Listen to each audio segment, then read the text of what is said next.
Il faut que vous soyez les révolutionnaires qui vont transformer la vie et changer la société de fond en comble. On a eu une discussion avec les copains de STX qui était passionnante. Je t'ai souvent entendu intervenir et j'aimerais bien revenir sur ton argumentation. Je pense que dans le cadre d'un document de travail, ça serait quelque chose de très utile. Alors déjà, est-ce que tu voudrais te présenter, Patrick ? Oui, alors donc moi je suis militant à la CGT, à l'Union locale, plutôt chargé de toutes les actions juridiques. Je fais partie du DLAJ et j'anime le service juridique de l'Union locale. Je sais que tu as beaucoup de choses à nous dire sur STX. Alors déjà, je vais te laisser te présenter. Ça fait combien de temps que tu travailles à STX ? Ça fait 25 ans que je suis embauché au chantier de l'Atlantique, appelé aujourd'hui STX, en tant qu'ouvrier. Et ça fait 22 ans que je suis militant syndical. J'ai connu STX qui s'appelait les chantiers d'Atlantique à cette époque-là. Les chantiers d'Atlantique, ça a été jusqu'à 10-11 000 personnes dans les années 70. Actuellement, ils sont 2000, à environ 2100. Et sur 2100, ils sont 800 ouvriers. Le collège 1 du chantier, c'est 800 ouvriers. Alors effectivement, quand on reconnaît ça, les statuts ont changé, le management de l'entreprise a changé, et je ne pense pas que ça va s'améliorer. C'est quoi ta préoccupation aujourd'hui, Joël ? La grosse préoccupation, c'est forcément celle que tous les salariés ont aujourd'hui. C'est une nouvelle vente de notre chantier qui est soumise et qui nous interroge fortement sur l'avenir de nos emplois et sur l'avenir même de notre industrie en termes de perspective. Le chantier tel qu'il est fait, il est unique en Europe. Et je pense que Fincantieri, d'ailleurs, quand il veut racheter ce site. Alors pourquoi ce site est un des plus attrayants? C'est les cales, c'est les plus grandes d'Europe.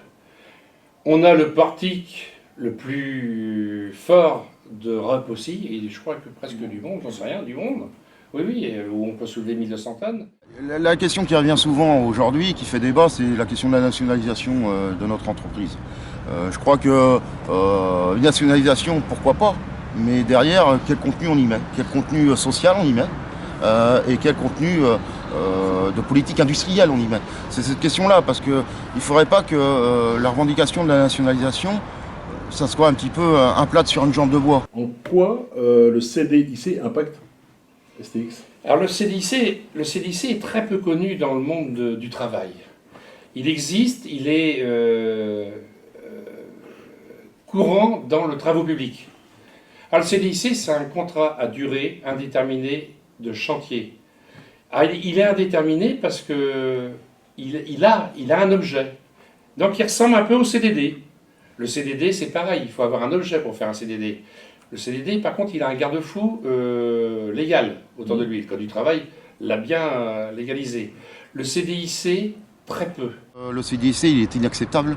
Après, c'est à nous aussi de convaincre le monde du travail que c'est dangereux et de lutter contre cette loi-là qui est le synonyme de la régression sociale. Maintenant, le licenciement économique pour ces gens n'existe plus, puisque la fin du chantier est l'objet même de leur licenciement. Il n'y a pas de limite en temps, en mini, en maxi. Ça veut dire qu'on peut faire des petits CDIC de 1 mois et en faire 15, 20, 30. Ce qui, dans le cas du chantier, est prévisible, puisque le carnet de commande est pour 10 ans. Alors quel est l'intérêt de faire des CDIC ? On est soumis, dans cette Europe hyper libérale, on est soumis à la concurrence sociale avec de nombreux salariés détachés qui viennent travailler sur le site et qui génèrent forcément, je dirais, de la haine et de l'incompréhension par rapport aux salariés locaux. Donc c'est un jeu dangereux. C'est un jeu dangereux dont se servent le patronat, puisque derrière ils exploitent les salariés détachés. Et derrière, c'est un jeu dangereux aussi parce que ça fait monter les idées racistes. Faut rappeler les mots comme ils se doivent. Et ça montre des inquiétudes réelles sur la montée du Front National derrière. Je crois qu'on est tous des salariés, quelle que soit notre nationalité. On a besoin d'avoir le même contenu social. Et c'est pour ça que l'idée d'un statut social unique pour tous, bien avec une bonne rémunération, un bon contenu social, synonyme de progrès, forcément que ça rééquilibrerait les choses et ça permettrait, je dirais, de retrouver de la solidarité. On ne peut pas bouger le site? Ben, c'est pas grave. L'Europe a trouvé la parade. L'Europe va ramener les travailleurs, parce qu'il ne faut pas croire qu'ils sont contents de venir travailler à Saint-Nazaire, les travailleurs détachés. Ils y sont par contrainte. Je pense qu'il faut aujourd'hui passer aux actes. Et on entend beaucoup. On a entendu beaucoup de choses ces dernières années, de différentes opinions politiques. On voit aujourd'hui que le contenu social il se dégrade pour la majorité des Français. Et on peut plus continuer comme ça. Je crois qu'on a un besoin de mieux répartir les richesses créées. Et c'est fondamental. On ne peut pas continuer à creuser les inégalités où il y a toujours plus de riches et qui sont de plus en plus riches et des classes moyennes qui s'appauvrissent considérablement. Donc je pense que c'est tout le sens de la société qu'on doit avoir. C'est que tout le monde mérite de bien vivre, tout le monde mérite d'avoir un bon travail, un bon salaire. La jeunesse mérite de pouvoir faire de bonnes études.